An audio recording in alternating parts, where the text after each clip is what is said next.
Olha só, né? Vou trazer aqui para vocês uma bomba, STF desmascarado. Descobrimos aqui toda a verdade, vamos te contar do que está acontecendo. Isso deixou aqui também o Lula furioso. Vamos trazer algumas importantes notícias relacionadas à política no Brasil. E se eu fosse você, eu não perderia por nada, pois o Brasil tende a esquentar os ânimos nos próximos dias e isso pode impactar todos os brasileiros, tudo bem? Então se inscreve no canal, deixa o like, compartilha o vídeo para levar informação, coisa que a mídia pode não mostrar, mas aqui você fica sabendo.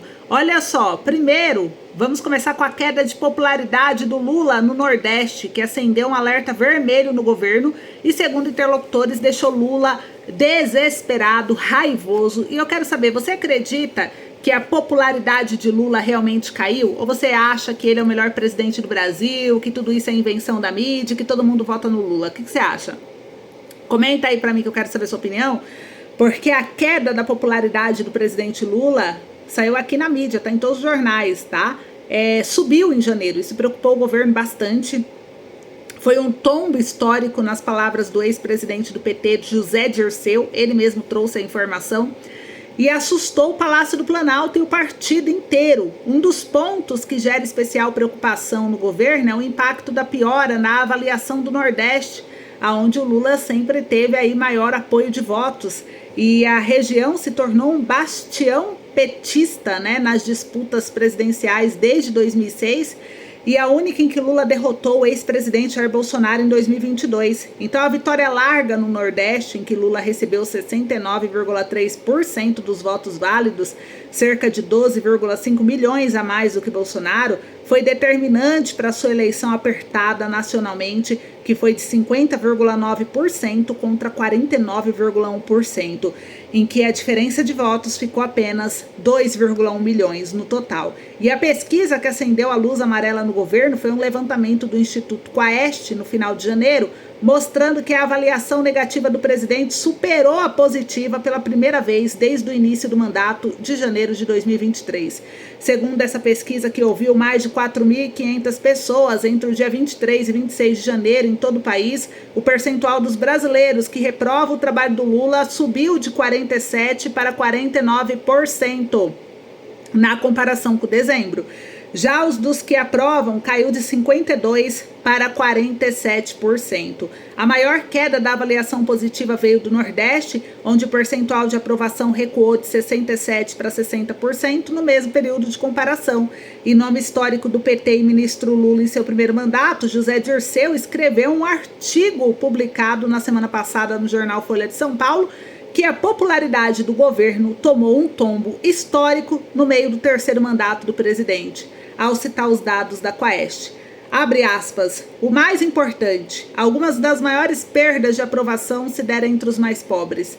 Os moradores do Nordeste, as mulheres, segmentos que ajudaram Lula a derrotar Jair Bolsonaro nas urnas de 2022, fecha aspas, continuou.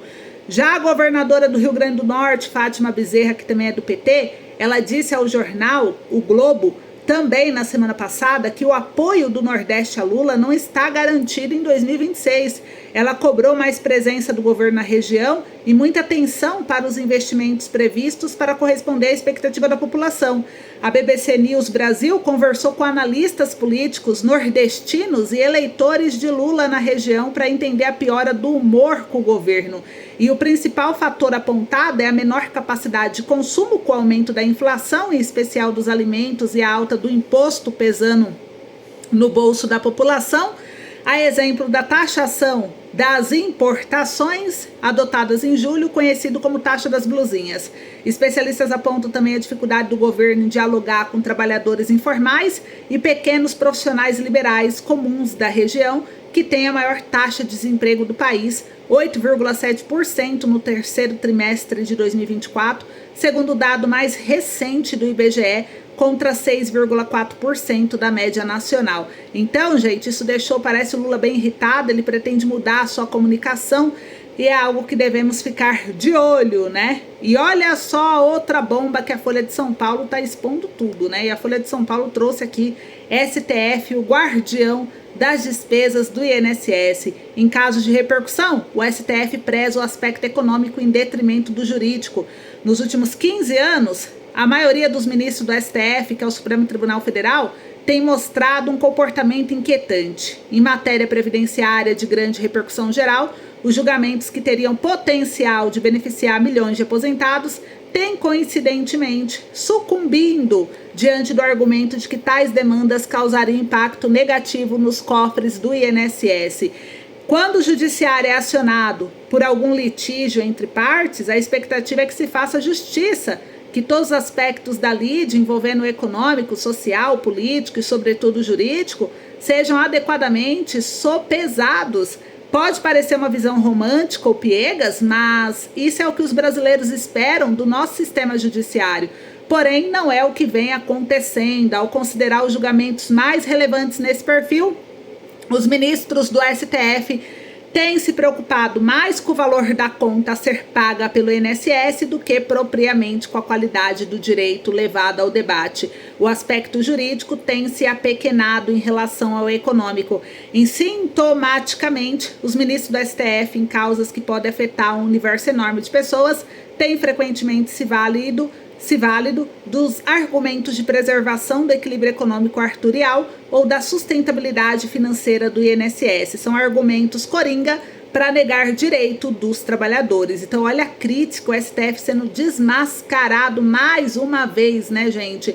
Folha de São Paulo não tá pegando leve, não. E olha só, tem mais, hein? Revista Oeste postou aqui que aliados de Lula aconselha o Moraes a não viajar aos Estados Unidos. Muita gente pergunta se o Moraes pode ser preso, né? Petistas temem que o ministro seja preso pelo governo Trump, gente. Interlocutores da área diplomática do governo Lula intensificaram os riscos expressivos para o ministro Alexandre de Moraes do Supremo Tribunal Federal, STF, em caso de uma viagem aos Estados Unidos. Segundo fontes ouvidas pela revista Veja, esses riscos foram devidamente comunicados já ao STF. É isso mesmo, membros do governo acreditam que o ministro poderia ser alvo de uma decisão extrema, o que inclui a possibilidade de prisão por parte do governo de Donald Trump ou mesmo por apoiadores do empresário Elon Musk. Esses grupos têm criticado publicamente as decisões de Moraes no STF, o comparando com o ditador, e qualquer juiz federal pode mandar prendê-lo se ele pisar lá. Aliás, ele estará sobre as leis do outro país, e não do Brasil, né? Então isso foi quem alertou um auxiliar próximo ao presidente Lula. Eles querem se vingar do Alexandre de Moraes, e o temor é que uma eventual prisão ou ação judicial contra Moraes dos Estados Unidos, o que já foi aberto pela empresa de Trump e outra rede social, se torne um trunfo para a direita e cause um grande impacto midiático. Seria uma grande vitória para o bolsonarismo e o começo de um grande carnaval midiático, completou a fonte reportagem publicada nesse domingo. Então a gente vai acompanhar, gente, mas tem até documentário expondo Moraes nos Estados Unidos.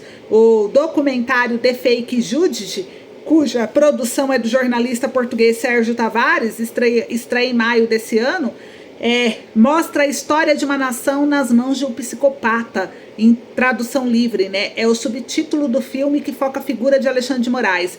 Tavares percorreu 10 países, Brasil, Estados Unidos, Portugal, Argentina, Espanha, Reino Unido, Itália, Alemanha, Bélgica e Índia, para entrevistar personalidades. O filme reúne testemunhos de políticos, jornalistas, advogados e juristas, além de pessoas que se exilaram por medo de perseguição ou de prisão. E o jornalista foi detido pela Polícia Federal em fevereiro do ano passado ao desembarcar no aeroporto de Guarulhos para cobrir um ato político na Avenida Paulista. Os participantes do evento, convocado pelo ex-presidente Jair Bolsonaro, protestavam contra os excessos cometidos pelo STF.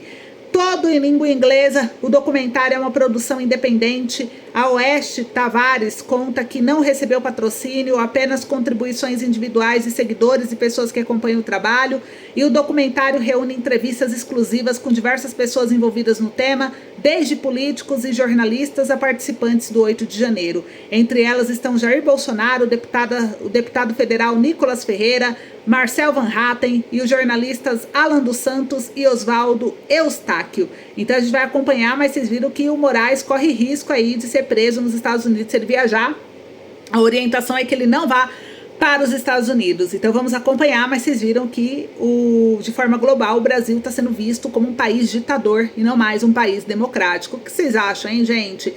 E para finalizar aqui, Lula saiu no jornal o Globo. Esse país só vai dar certo quando a classe média voltar para a escola pública. Presidente criticou ainda quem cria obstáculo ao piso do salário de professores. Em discurso sobre a necessidade de aumentar os investimentos em educação, o presidente Luiz Inácio Lula da Silva criticou economistas que apontam entraves para a construção de escolas e institutos federais.